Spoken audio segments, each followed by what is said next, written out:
नमस्कार, आप देख रहे हैं करनाल ब्रेकिंग न्यूज। मैं हूं आपके साथ मुकुल सीजर मौजूद है आरटीओ दफ्तर में, जहां पर आप भीड़ देख सकते हैं लोगों की। काफी ज्यादा यात्री जो हैं परेशान होते हुए नजर आ रहे हैं, क्योंकि कल शाम को बताया जा रहा है 7 साढ़े 7 बजे से आरटीओ के द्वारा एक बस को रोक लिया जाता है, क्योंकि उसके द्वारा बस के द्वारा जो है टैक्स नहीं भरा जाता है। और ऐसे में कल से ही जो यात्री हैं परेशान होते हुए नजर आ रहे हैं। लुधियाना से बस चली थी, इनको यूपी की ओर जाना था, लेकिन करनाल में जो इनको रोक लिया जाता है, क्योंकि बस के मालिक के द्वारा बताया जा रहा है टैक्स नहीं भरा जाता है। और ऐसे में यात्री जो है वो कल शाम से ही परेशान होते हुए नजर आ रहे हैं। छोटे छोटे बच्चे हैं, खाने को नहीं है, कुछ पीने को नहीं है, और ऐसे में रात से ही परेशान होते हुए नजर आ रहे हैं। कहीं ना कहीं मनमानी जो है वो इन बस चालकों की भी कई बार देखने को मिलती है। धड़ल्ले से चलती हैं, टैक्स नहीं भरा जाता है और काफी ज्यादा जो है भर भी ली जाती है। हालांकि कुछ यात्री हमारे साथ मौजूद हैं। कब से खड़े हैं यहाँ पे? सर मैं रात को 6 बजे से खड़े हैं। 6 बजे से क्या परेशानी आ रही है? सर इतना बारिश में इतना हम लोग सारी रात में गिल्ले थे। इसी बस में किसी तरह गुजारा किए हैं। हम लोगों से पैसा भी ले लिया गया है। ना तो मालक है बस का आया है, ना बस की कोई कार्रवाई हो रही है, ना हम लोगों को छोड़ा जा रहा है, ना कोई व्यवस्था हो रहा है। रात को हम लोग कैसे गुजारा किए हैं? बारिश में छोटे छोटे बच्चे हैं, इतने निक्के निक्के बच्चे बस के अंदर देख लीजिए। तो क्या कुछ समाधान भी नहीं कर रहे? कुछ नहीं सर, हम लोग 35,000 रुपए, इन्होंने कहा कि 1,10,000 रुपए का चालान हुआ है। हम सारे सवारी मिलके 35,000 रुपए इकट्ठा किए दे रहे थे।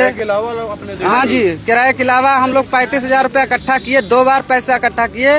वो कहता है, ड्राइवर कहता है कि 1,10,000 रुपए सभी मिलके दो, तब ये गाड़ी यहाँ से छूटेगी रात को। गलती तो इनकी ड्राइवर की, मालिक की है। मालिक की है गलती सर। तो पैसे आप क्यों देंगे? तो वही तो, हम लोग तो अपना सुविधा की किसी तरह पहुंच जाए घर। ना कोई दिखाई नहीं दे रहा, सारे चले गए हुए हैं। खाली एक ड्राइवर है यहाँ पे। कितने पैसे दिए थे? किराए का 1,000 रुपए की सवारी लिया है। बाकी सामान देख लीजिए सर, सामान का एक इतना बड़ा बैग है, उसका 200-300 रुपए बैग का लिया, अलग से लिया है। और कितने यात्री हैं इसमें? कम से 160-170 सवारी है। जिस सीट पे 4 लोगों को बैठाया जाता है, उस पे 8 लोगों को बैठाया गया। जिस पे 2 लोगों को बैठाया जाता है, उस पे 4 लोगों को बैठाया जाता है। अभी भी देख लीजिए सर। तो बिल्कुल आप देख सकते हैं मनमानी कहीं ना कहीं चलती हुई नजर आ रही है, और यात्री जो है परेशान होते हुए नजर आ रहे हैं। पहले 1,000 रुपए किराया दिया जाता है, सामान के 200-300 रुपए अलग से दिए जाते हैं, और जहां पर एक सवारी के बैठने की जगह वहां पर 2 को बिठाया जाता है। यानी कि 150 से 160 के करीब जो यात्री इसके अंदर सफर कर रहे थे। क्या कहना चाहेंगे? सर बंदों के साथ काफी बेलुका सलूक हुई है। सर बंदे को बैठा के उनसे बदतमीजी की गई है, उनको जबरदस्ती अंदर बैठाया गया है। जो सामान ऊपर रखवाए उसका एक्स्ट्रा पैसा लिए हैं। ऊपर बारिश हुई है रात में, सारा सामान भी गीला हो गया है। और 1,000 रुपया किराया लिए हैं सर, प्लस उसका भी पैसा लिए हैं। और रास्ते में हमको खाने पीने के लिए भी कहीं गाड़ी नहीं रोके हैं। और कल 7 बजे हमको यहाँ करनाल में ला के उतार दिया गया है। रास्ते में कहीं खाना नहीं खाए। रात में हम 12-1 बजे खाना खाए हैं। होटल से खाना आया, इन्होंने मंगवाया, फिर खाना खाए हैं सर। और उसके बाद सुबह जाने का कोई अभी प्लान नहीं बना है इन लोगों का। हम लोग काफ़ी परेशान है सर। किसी की माता पिता की तबीयत खराब है, कोई हॉस्पिटल में है, किसी की शादी है, किसी की डेथ हो गई। सर हम लोग कैसे पहुँचे सर? इस पे ये कोई जिम्मेवारियां नहीं ले रहे हैं। मालिक है जो इसका फ़ोन भी नहीं उठा रहा है, और कोई पैसा भी नहीं दे रहे हैं सर। शाम को सर हम लोगों से चंदा लगवा रहे थे कि कुछ पैसा हम लोग इकट्ठा कर रहे हैं, कुछ पैसा सवारी दें। तो सर हम लोग 35,000 रुपया इकट्ठा किए। 15,000 रुपया कम पड़ रहा था। 1,10,000 रुपये का चालान है। तो सर 15,000 रुपया देने के लिए तैयार नहीं हुए। सर बोल रहे हैं कि यहाँ पे पैसा दे दो, हम घर चल के पैसा दे देंगे। सर यहाँ पे आप अगर घर दे देंगे तो यहाँ सर क्यों नहीं दे सकते हो? सर अगर आपको घर पे दे देना होता तो आप यहीं दे दीजिए ना, लोगों को इतनी परेशानी क्यों हो? सर हम लोग 35,000 रुपया सर इकट्ठा किए हैं। 15,000 रुपया कम पड़ रहा था, उसके लिए कोई देने के लिए जिम्मेवार नहीं हुआ। हालांकि पूरी गलती तो इन्हीं की है ना? सर पूरी गलती इन्हीं की है सर। हम लोगों से किराया लिए सर, हम लोगों से किराया भी लिए। मालिक ने इनको पैसा दिया कि हाँ भाई टोल प्लाजा जो सरकारी टैक्स वगैरह होता है उसको कटवा लीजिएगा। सर 1,800 रुपये का टैक्स था, उसको कटवाया भी नहीं सर। 1,10,000 का चालान इसीलिए हुआ है सर। हमारी यही मांग है कि हमको सही सलामत आज के डेट में घर पहुंचाया जाए, या फिर हमको किराया वापस किया जाए। हम लोग चले जाएंगे सर, आगे हम कैसे भी जाएं वो हमारी जिम्मेदारी है सर। तो बिल्कुल आप देख सकते हैं कि कोई भी समाधान मिलता हुआ नजर नहीं आ रहा है, क्योंकि कल से जो है ये सभी यात्री 150 यात्री जो है परेशान होते हुए नजर आ रहे हैं। कल शाम को हालांकि बारिश भी थी, और ऐसे में छोटे छोटे बच्चे हैं, महिलाएं हैं, बुजुर्ग हैं, सभी लोग काफी ज्यादा परेशान होते हुए नजर आ रहे हैं। हालांकि रोड टैक्स नहीं भरा जाता, ऐसा बताया जा रहा है कि उसके बाद जो है आरटीओ के द्वारा इस बस को जब्त कर लिया जाता है, चालानी की जाती है। 1,10,000 रुपए का चालान भी बनाया जाता है, लेकिन उसके बाद जो है ड्राइवर मना करता है कि मेरे पास पैसे नहीं है, तो सवारियों से पैसे इकट्ठा करने की बात कही जाती है। 35,000 रुपए ये तमाम लोग जो है इकट्ठा कर भी देते हैं, उसके बावजूद जो है 15,000 रुपए कम पड़ जाते हैं, वो ड्राइवर देने से मना कर देता है। ऐसे में देख सकते हैं कि महिलाएं भी हैं, छोटे बच्चे भी हैं, परेशानी कहीं ना कहीं तमाम लोगों की बढ़ जाती है। क्या कुछ कहना चाहेंगे जी, परेशानी हो रही है? परेशानी में भैया क्या तू भी से घरे पहुँचाए थे बस। तो कब से खड़े हैं? रात से पड़े 7:30 बजे से। तो कोई सुविधा नहीं है? कोई नहीं सुनता है, छोटे बच्चे भी हैं। छोटे बच्चे परेशानी उठा रहे, क्या करे? तो क्या कह रहे हैं अब क्या करे? हम कहते अच्छे से घरे पहुँचाए थे बस। अब पैसा सारा दे या तो देंगे, हमारा लोग का कहाँ से पैसा दे दीजिए, हम लोग किसी तरह चले जाएंगे और आगे अब कुछ जुगाड़ नहीं है हमारा लोग। या तो हमारे परेशान हम लिए लोग कोई बहुत बस का दूसरा बस आना चाहिए, हमको सुरक्षित हमारे जिले में पहुंचाया जाए। 24 घंटे हो गए। बिल्कुल आप देख सकते हैं सभी लोग जो है काफी ज्यादा परेशान होते हुए नजर आ रहे हैं। बस मैं आपको एक बारी दिखाना चाहूंगा कि किस तरीके से ये जो है लबालब भरी हुई नजर आ रही है। देख सकते हैं कि किस तरीके से छोटे बच्चे हैं और चाहे बुजुर्ग हो चाहे महिलाएं हो, 150 से ज्यादा यात्री बताए जा रहे हैं कि इस बस के अंदर सवार होकर आए थे, लेकिन इतनी कैपेसिटी नहीं है, लेकिन उसके बावजूद जो है ये भरी हुई आती है। यहाँ पर इसी बस में जो है 150 के करीब, जहाँ पर 2 की जगह वहाँ पर 4 यात्री बिठाए जाते हैं। बैठाए जा रहे हैं सर, 2 लोगों की सीट है, यहाँ 4 लोग बैठाए जा रहे हैं सर। अंदर 8 लोगों की सीट है सर। हमसे किराया लिया गया कि आपको पूरी सीट मिलेगी। देख लीजिए सर कैसे सामान रखा हुआ है सर। जो खाने पीने का सामान है सर, जो खाने पीने का सामान है वो भी यहाँ रखा हुआ है। और 4 लोगों की सीट है, यहाँ पे 8 लोगों को बैठाया जा रहा है। सामान भी यहीं पे, बाकी जो हमारे बड़े सामान थे वो सारे ऊपर है, उसका अलग से किराया लिया गया है। और उसमें छोटे छोटे भाई बहन बच्चे लोग हैं, वो भी काफी परेशान है। ना ही सर लेटने की सुविधा है, ना ही बैठने की सुविधा है सर। बहुत ज्यादा गंदगी है यहाँ पे, आप देख लिए। और सर ये इसमें बहुत ज्यादा दिक्कत हो रही है सर। आगे सीट भी नहीं सही है सर, वहाँ सामने देख लीजिए। बारिश हो रही थी सर, हम लोग भीग भी गए हैं। सामान भी ऊपर हमारा जो रखा वो भी गीला हो गया है।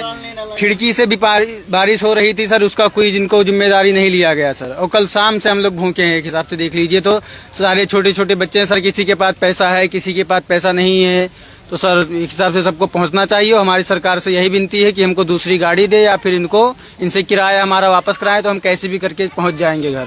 तो बिल्कुल आप देख सकते हैं एक स्थान पर जाना था, लेकिन शायद अब तक पहुंच भी गए होते, लेकिन करनाल में फंस जाते हैं आकर। ये देखिए छोटे छोटे बच्चों को लेकर जो है यहाँ पर ये परेशानी होते हुए नजर आ रहे हैं। छोटे छोटे हालांकि बच्चे भी यहाँ पर जो है परेशान होते हुए नजर आ रहे हैं। महिलाएं हैं वो भी काफी ज्यादा परेशान होती हुई नजर आ रही है। परेशानी आ रही है। हाँ, 3 थैला के सामान के 1,000 रुपये लेन है। दो बंदे जनानी के 2,000 लेन है। हाँ, 3,000 रुपये। बिल्कुल आप देखिए किस तरीके से जो है पैसे भी लिए जा रहे हैं अलग से। और उसके बाद देखिए छोटे छोटे बच्चों को लेकर, आप भी लुधियाना से ही चले थे? हाँ जी।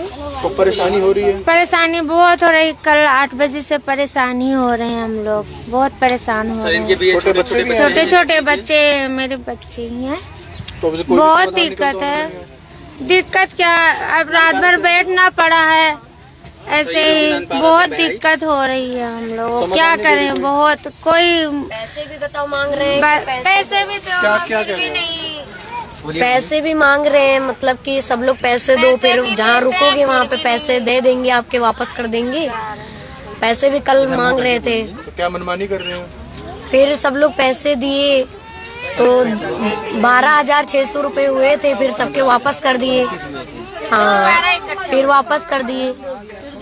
बिल्कुल आप देखिए कि कहीं ना कहीं परेशानी तमाम लोगों की होती हुई जरूर नजर आ रही है। हालांकि ये देखिए कि धड़ल्ले से बस जो है भरी हुई भी नजर आ रही है। बताया जा रहा है 150 से ऊपर यात्री जो है इस बस के अंदर सवार होकर आते हैं। लुधियाना से यूपी की ओर जाते हैं और करनाल में जो है रोक लिया जाता है। आरटीओ के द्वारा चलानी की जाती है और ऐसे में मनमानी कहीं ना कहीं जो है वो बस के सामने जरूर आती है। हालांकि अब फिलहाल कोई भी समाधान होता हुआ नजर नहीं आ रहा है, ताकि ये समय से घर पहुंच सके। इनको अपने स्थान पर जाना, शायद अब तक पहुंच गए होते। जी सर, अब तक हम लोगों का सुबह 7 बजे समय था पहुंचने के लिए सर। घर वाले भी इंतजार कर रहे हैं, काफी परेशानियों का सामना कर रहे हैं सर। किसी को बहराइच के पास जाना है, किसी को दूर जाना है, तो जिसको दूर जाना तो आ भी गए थे लेने के लिए कि हमारी सवारी आ गई होगी, हम जाएं लेने के लिए। सर किसी का फोन स्विच ऑफ हो गया तो घर पे कॉल भी नहीं कर पाए कि हम इस समय कहाँ पे हैं। घर वाले सर भी काफी ज्यादा परेशान हैं। तो बिल्कुल काफी ज्यादा घर वाले भी परेशान होते हुए नजर आ रहे हैं। ड्राइवर कहाँ पे है इसका? सर ड्राइवर यहीं पे है सर एक ही ड्राइवर यहाँ पे बचा हुआ है, बाकी जो इसका खलासी था क्लेंजर वो सर रात में ही भाग गया यहाँ से गाड़ी छोड़ के। और वो मिलवाओगे? जी आपसे मिलवाएंगे हम। ड्राइवर जो है फिलहाल बता रहे हैं कि शायद कहीं चला गया है, लेकिन आप देख सकते हैं कि परेशानी जो है वो काफी ज्यादा होती हुई जरूर नजर आ रही है। लेकिन ऐसे में जो है कहीं ना कहीं समाधान इनका जरूर होना चाहिए, क्योंकि कल रात से यात्री जो है परेशान होते हुए नजर आ रहे हैं। समाधान जरूर होना चाहिए। ये अब तक घर भी पहुंच गए होते, घर वाले भी परेशान हो रहे हैं। छोटे छोटे बच्चे हैं इनके पास, महिलाएं हैं, बुजुर्ग हैं, ना कोई खाने की सुविधा है ना पानी की सुविधा है। और ऐसे में कल शाम को जो है काफी तेज बारिश भी हुई थी, बरसात भी हुई थी। और ऐसे में जो है सामान भी बता रहे हैं, देखिए ऊपर रखा हुआ है बस के, सामान जो है काफी ज्यादा खराब भी हो जाता है। और उसके बाद कहीं ना कहीं सबसे ज्यादा परेशानी तब बनती है जब छोटे छोटे बच्चों को लेकर जो है महिलाएं आती हैं या व्यक्ति आते हैं, बुजुर्ग आते हैं, ना कोई खाने की सुविधाएं हैं। और ऐसे में ओपन में रात को रुकना पड़ता है। तो कहाँ सोए थे रात? सर रात में इसी मैदान पे पड़े हुए थे सर रात में, बाकी हमको कोई सुविधा नहीं मिली है सर। ऐसे बातचीत करते हुए ऐसे चलते फिरते रात गुजारे हैं किसी तरह। सर पूरी रात सोए भी नहीं है सर, और बहुत ज्यादा सर प्रॉब्लम। सर मेन जिम्मेवारी बनती है ड्राइवर की और क्लेंजर की कि अगर हम वहाँ से लेके आए हैं इनको तो हम सीधा इनके अड्डे पे पहुँचाएं। सर ड्राइवर एक ही यहाँ पे है, वो कास्ट का मिश्रा जी हैं, और बाकी जो क्लेंजर है सर वो रात में यहाँ से गायब हो गया, होटल पे किसी वहीं पे दारू पी के सोया हुआ। हम लोग बार बार फोन कर रहे थे, अभी आ रहे हैं अभी आ रहे हैं। उसके बाद में सब लोगों ने सर फोन स्विच ऑफ कर लिया। तो अब आप सब लोग क्या चाहते हैं? सर हम यही चाहते हैं या तो हमारा ये सही इज्जत से सर किराया वापस करा दें, वरना हमको ये दूसरी बस पकड़ा दें घर जाने के लिए। वरना सर अगर हम जनता का अगर पड़ जाएगा तो ये भारी पड़ जाएगा। आप गाड़ी अगर छुड़वा सकते हो, जो RTO में चालान बना हो आप चालान भरो, और नहीं तो जो हम लोगों से आपने पैसे लिया आप हमें पैसे दे, हम चाहे पैदल जाएं चाहे सर उड़ के अगर हम लोग सर अगर पब्लिक अपने पे आ जाएगी फिर इनको बहुत महंगा पड़ जाएगा। देखो 12 घंटा से ऊपर हो गया हम लोगों को यहीं पे 12 घंटा से ऊपर हो गया है। बस इतना आप जान लो, हम लोग खुद बहुत परेशान हैं। और ना जो 5-6 लोग थे बस के अंदर उन सब का मोबाइल बंद आ रहा है, कोई का पता ही नहीं। वो ड्राइवर बेचारा अकेला, उसकी कोई गलती नहीं है, वो ड्राइवर की कोई गलती नहीं है सर। हम लोग भी कल सुबह कमरे से 8 बजे सुबह मॉर्निंग में निकल लिए थे बिना कुछ खाए पिए। हम लोगों को लगा कि हाँ अभी हम लोगों को लगा सर कि अभी आगे रास्ते में गाड़ी रोकेंगे वहाँ पे चाय नाश्ता हो जाएगा। सर इन्होंने गाड़ी रोका था 1 घंटे के लिए सर, इनका अगला टायर पंचर हो गया था, उसमें भी काफी समय लग गया। और वहाँ पे ऐसी जगह रोका सर कि वहाँ पे कुछ खाने पीने को हम लोगों को भी नहीं मिला। छोटे छोटे बच्चे हैं वो भी काफी ज्यादा परेशान हो गए सर। यहाँ पे 7 बजे ला के रोक दिए हैं। यहाँ पे भी कोई आसपास में अच्छा ढाबा नहीं है, छोटे छोटे अगर ढाबा है भी सर 1-2 तो वहाँ पे खाना बहुत महंगा दे रहे हैं सर। इतना पैसा किसी के पास है किसी के पास नहीं है। तो बिल्कुल समाधान जरूर होना चाहिए, या तो पैसे वापस होने चाहिए या और कोई सुविधा होनी चाहिए ताकि ये जो अपने स्थान पर पहुंच सके। बस की हालत आप देख सकते हैं कि किस तरीके से पिछला जो है शीशा भी टूटा हुआ नजर आ रहा है। सामान बता रहे हैं जो बस के ऊपर रखा हुआ है सभी का सभी जो है वो खराब भी हो जाता है। ऐसे में जो है तमाम लोग तमाम यात्री जो है एक ही मांग रखते हुए नजर आ रहे हैं, एक ही अपील करते हुए नजर आ रहे हैं कि इनको या तो पैसे इनके वापस दिए जाएं या इनको जो है दूसरी बस करके दी जाए, ताकि जो परेशानी इनको कल रात से आ रही है उसका जो है समाधान किया जा सके। क्योंकि छोटे छोटे बच्चे हैं, चाहे वो क्योंकि परेशान कर रहे हैं, रो रहे हैं, क्योंकि परेशान वो खुद हो चुके हैं। किसी को खाने को नहीं मिला, किसी को दूध नहीं मिला है, किसी को पानी नहीं मिला है। तो ऐसे में आप खुद सोच सकते हैं कि परेशानी कितनी ज्यादा बढ़ जाती है। फिलहाल हाथ जोड़कर अपील है कि प्रशासन तक ये वीडियो जरूर पहुंचे, ताकि ऐसे जो बस के ड्राइवर हैं या जो मालिक हैं उनके खिलाफ कार्रवाई जरूर होनी चाहिए। हालांकि एक बड़ी बात कि 1,10,000 रुपए का चालान भी इनका हो जाता है, लेकिन सभी यात्री मिलकर जो है 35,000 रुपए इकट्ठा भी करते हैं। लेकिन उसके बावजूद जो है ड्राइवर कहते हैं कि 15,000 रुपए और इकट्ठे करो तब ये जो है उनको पैसे दूंगा। हालांकि सवारियों की कोई गलती नहीं है, क्योंकि ये अपना किराए का पैसा दे चुके थे। उसके बाद भी जो इन्होंने अपने सामान का अलग से एक्स्ट्रा पैसा दिया, लेकिन अब RTO के द्वारा बस पकड़ी जाती है तो और पैसा देने के लिए हालांकि ये कुछ हद तक तैयार भी थे, लेकिन इनके पास जितने पैसे वो भी देने को तैयार थे। ऐसे में जो है ड्राइवर को या मालिक को सामने जरूर आना चाहिए और अपना चालान भरकर यहाँ से सभी यात्रियों को सकुशल जो उनके स्थान तक जरूर पहुंचाना चाहिए। लेकिन ऐसे में लगातार इस तरीके की तस्वीरें सामने आती हैं जहां पर हर थोड़े दिन में ऐसी बसें जो है RTO दफ्तर के बाहर खड़ी हो जाती हैं, और ऐसे में कहीं ना कहीं परेशानी जो है वो इन तमाम यात्रियों को सामना करना पड़ता है। अब सभी लोगों से अपील है कि ऐसे में जो है सावधानियां जरूर बरतिए और ऐसे में जो एक पूरी डिटेल जो उनकी चेक जरूर करें कि आखिरकार इसकी सर्विसेज कैसी हैं या ये अब तक स्थान तक पहुंचा पाएंगे या नहीं पहुंचा पाएंगे। सभी चीजों का आप ध्यान जरूर रखिए। मुकुल तीजा, करनाल ब्रेकिंग न्यूज, करनाल।